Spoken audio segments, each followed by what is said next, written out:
প্রতিটি মেয়ে চায় গুছানো এবং পরিপাটি কাজ।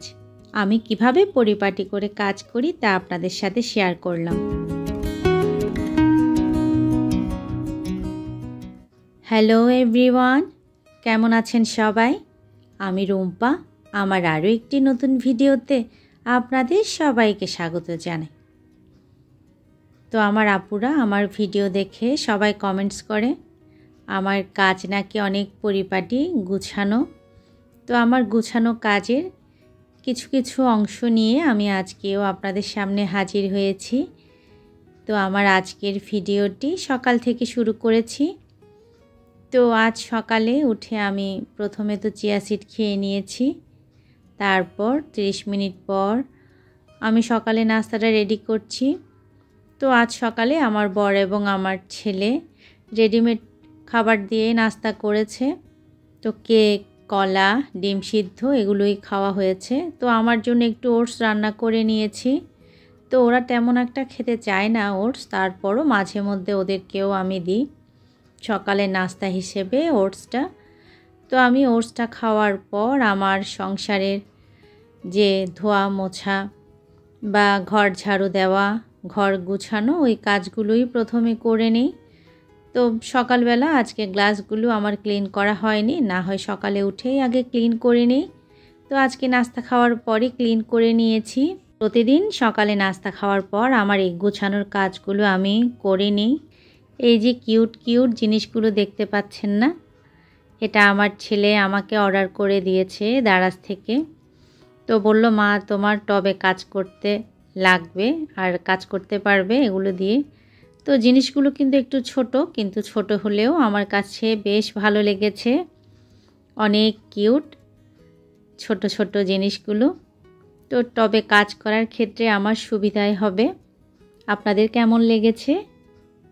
একটা সংসারকে সুন্দর এবং পরিপাটি করে রাখার ক্ষেত্রে একজন গৃহিণীর কত যে পরিশ্রম করতে হয় সেটা একমাত্র সে গৃহিণীই কিন্তু জানে। তো আমারও এই সংসার পরিপাটি এবং গুছানো রাখার ক্ষেত্রে অনেক কিন্তু পরিশ্রম করতে হয়। আর একদিন যদি ভালো না লাগে বা করতে ইচ্ছে না করে, তখন দেখা যায় সব কাজই কিন্তু জমে থাকে। তো এই জন্য চেষ্টা করি সময় মতো সব কাজ সেরে ফেলার, কোথাও বাইরে যাওয়ার থাকলে আগে থেকে কাজগুলো সব গুছিয়ে রাখার। এভাবেই আসলে চলে যাচ্ছে আমার দিনগুলি। আর আমরা সময় মতো যদি সব কাজ করে নিই তাহলে কোনো কাজে কিন্তু থাকে না। তো সময় মতো কাজ করলেই আসলে সব কিছু একদম পরিপাটি করে গুছানো সম্ভব হয়। তো আমি এই যে আজকে মাংসটা রান্না করছি, এটা হাঁসের মাংস। তো এটা আমি সকালে ঘুম থেকে উঠেই আগে ভিজিয়ে রেখেছিলাম। তো আগে থেকে প্ল্যান করে রেখেছিলাম আজকে কি রান্না করব। তো আমার মনে হয় আগের দিন রাতে যদি আমরা একটু ঠিক করে রাখি কি রান্না করব, কিংবা আমরা কাপড় ধোবো কিনা, কিংবা আজকে এক্সট্রা কি কাজ করব, তাহলে আমার কাজগুলো করতে সুবিধা হয় আর চটজলদি কাজগুলোও কিন্তু হয়ে যায়। তো আমার ঘরের অন্যান্য কাজ করতে করতে আমার মাংসটা বরফ ছুটে গিয়েছিল। তো আমি আগে ওটা ম্যারিনেট করে রেখেছিলাম এক ফাঁকে। তো এসেই আগে প্রথমে মাংসটা রান্না করে নিয়েছি, কারণ বেশিক্ষণ ওভাবে ফেলে রাখলে মাংসটা কিন্তু নষ্ট হয়ে যাবে। আমরা যারা সংসার করতে করতে বুঝে গিয়েছি কিভাবে কাজ করলে সুবিধা হয় তারা তো জানি, কিন্তু যারা নতুন তাদের জন্য একটু সমস্যা হয়ে যায়। আমি এক সময় নতুন ছিলাম, এই সব কিছু আমার বুঝতে বা শিখতে অনেকখানি কিন্তু সময় লেগেছে। তো চেষ্টা করি নিজে যা যা উপলব্ধি করেছি তাই এখন আমার যখন চ্যানেল আছে তার মাধ্যমে আপনাদের সাথেও একটু শেয়ার করি। জানি না আপনাদের কার কেমন লাগে, তবে আপুরা ভিডিও দেখে খুব সুন্দর সুন্দর কিন্তু কমেন্টস করে যায় প্রতিদিনই। আর হ্যাঁ, যারা আমার ভিডিওটি দেখছেন কিন্তু এখনও একটি লাইক দিতে ভুলে গিয়েছেন, আপনারা প্লিজ একটি লাইক দিয়ে আমার ভিডিওটি কন্টিনিউ করবেন। এখন একটু ভিডিও প্রসঙ্গে কথা বলি। তো আমি এখানে পাট শাক রান্না করছি।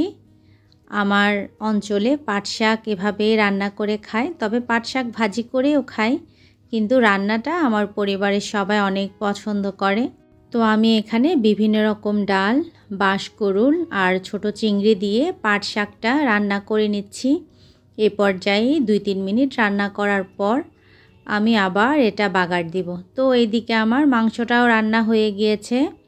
এখন একই হাঁড়িতে পাট শাকটা আমি বাগার দিয়ে দেব। তো আমি বেশ পরিমাণে রসুন দিয়েছি এখানে। রসুনটা ভেজে নিয়ে আবার এখানে আমি পাট শাকটা দিয়ে দিলাম।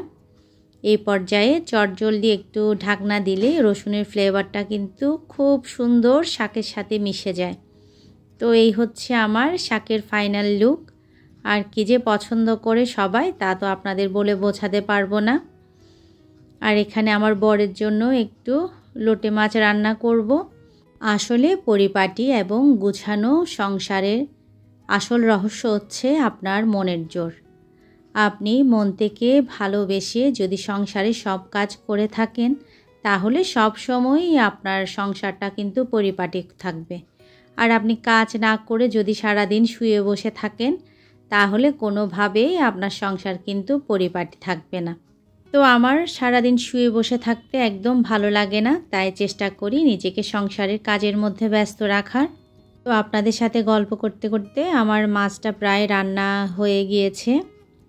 তো আমার আজকের ভিডিওটি আপনাদের কেমন লেগেছে অবশ্যই একটি কমেন্টস করে আমাকে জানাবেন।